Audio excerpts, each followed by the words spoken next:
Good evening. This is Monique Tuzon for your weekly recap of major global events, the newsmakers behind them, and stories of human interest that lift the spirit, keep our sanity intact, and help preserve our trust and belief in each other. First up, twin events this week in the land of the free and home of the brave, where the stage is set for the rematch in November to lead the mighty union of the Stars and Stripes and the de facto leader of the free world. On Super Tuesday, 15 states from Alaska to the Commonwealth of Virginia made it loud and crystal clear they want a Biden-Trump face-off for the polls in November. And even before the last vote was cast on Tuesday, Donald Trump's lead over former South Carolina Governor Nikki Haley was mathematically insurmountable. True enough, Nikki Haley conceded and called it quits on her aspirations, and Donald Trump celebrated with his team and ardent MAGA followers. POTUS Joe Biden also swept the competition and put himself a step closer to what all presidents or heads of state want, nearing the end of the first term, a second one. Then earlier today, the president took a familiar place in the halls of Congress to kick off his quest for the sequel to his first term with a fiery speech to both houses of Congress and to the world at large in his State of the Union address. 3 days before Biden's third State of the Union address, the United States and Jordan joined hands to airdrop badly needed food and relief supplies to starving Gazans amid Israel's deliberate strategy to keep truckloads of food, medicine, clothes, and miscellaneous supplies holed up and blocked from entering Gaza. Egypt and France also sent a cargo plane, each for the joint airdrop for a total of 8 aircraft, with 3 aircraft from the Royal Jordanian Air Force and 3 cargo planes from the United States. Still, this mass airdrop is just a trickle or drop in the bucket for close to 2 million starving and hapless Palestinians. Meanwhile, here at home, the president, first lady, and entourage returned from a successful second working trip from the land down under. At least 86 billion pesos in investment commitments have been secured, and a deeper understanding and relationship has been established, especially on national security and promoting the rule of international law. Now the president has barely enough time to pack his bags for yet another working trip to the other side of the globe to honor an invitation extended by both Germany and the Czech Republic in celebration of auspicious milestones reached in diplomacy and friendship. Meanwhile, VOA's Chris Casquejo sums up this Asia Weekly report for the period or week ending Thursday, March 7. China sets an ambitious growth target despite economic challenges. Welcome to VOA Asia Weekly. I'm Chris Casquejo in Washington. That story is coming up, but first making headlines. South Korean President Yoon Suk-yeol condemned striking junior doctors on Wednesday and vowed to respond sternly against illegal collective action. Junior doctors walked off the job the past 2 weeks over a government plan to increase medical school enrollment.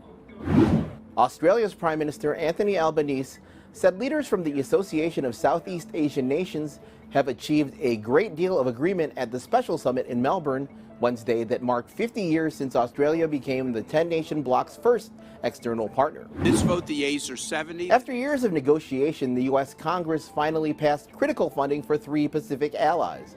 Under the Compacts of Free Association, or COFA, Micronesia, Palau, and the Marshall Islands will receive a combined $7 billion in economic aid over 20 years. In exchange, Washington can deny the Chinese military access to the region. Pakistan's Shehbaz Sharif took the oath of office Monday as Prime Minister for a second time.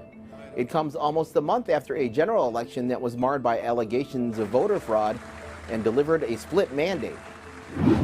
Hong Kong will not ban access to social media apps with a new security law, officials said on Wednesday, as authorities push new security legislation which failed in 2003. Google is temporarily restoring its Indian apps under pressure from New Delhi.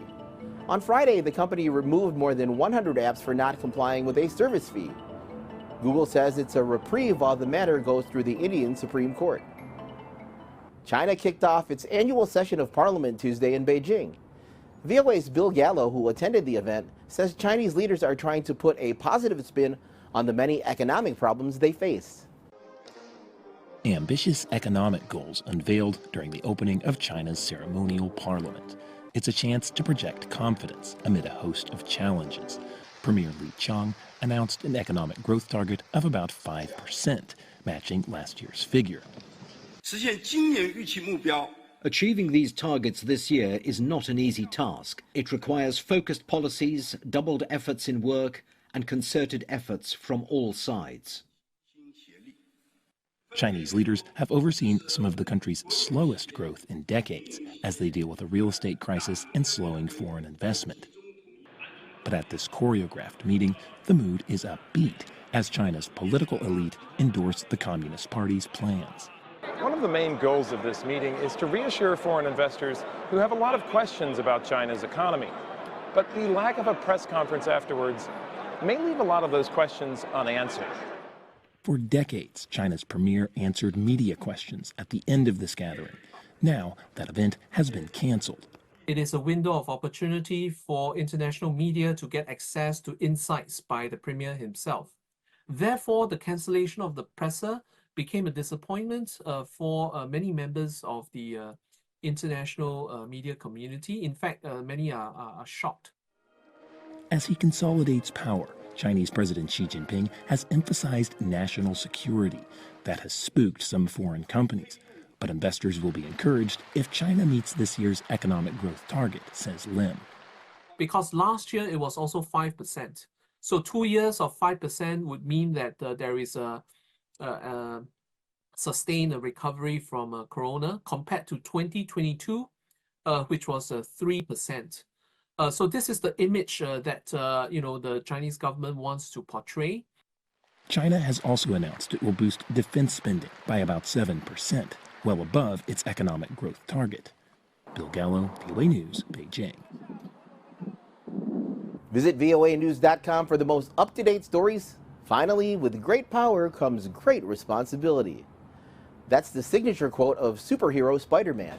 This week, a man known as the French Spider-Man climbed a skyscraper in Manila without a harness.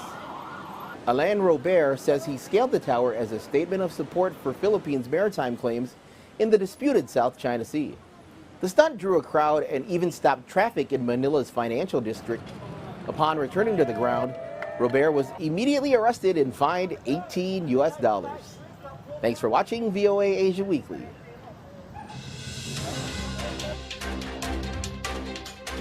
And that's all for this week. We hope to see you again next Friday for the Week in Review Summary. And as always, work hard, aim high, give thanks, and count your blessings as you catch the news right here. This is Monique Tuzon for the Global Roundup.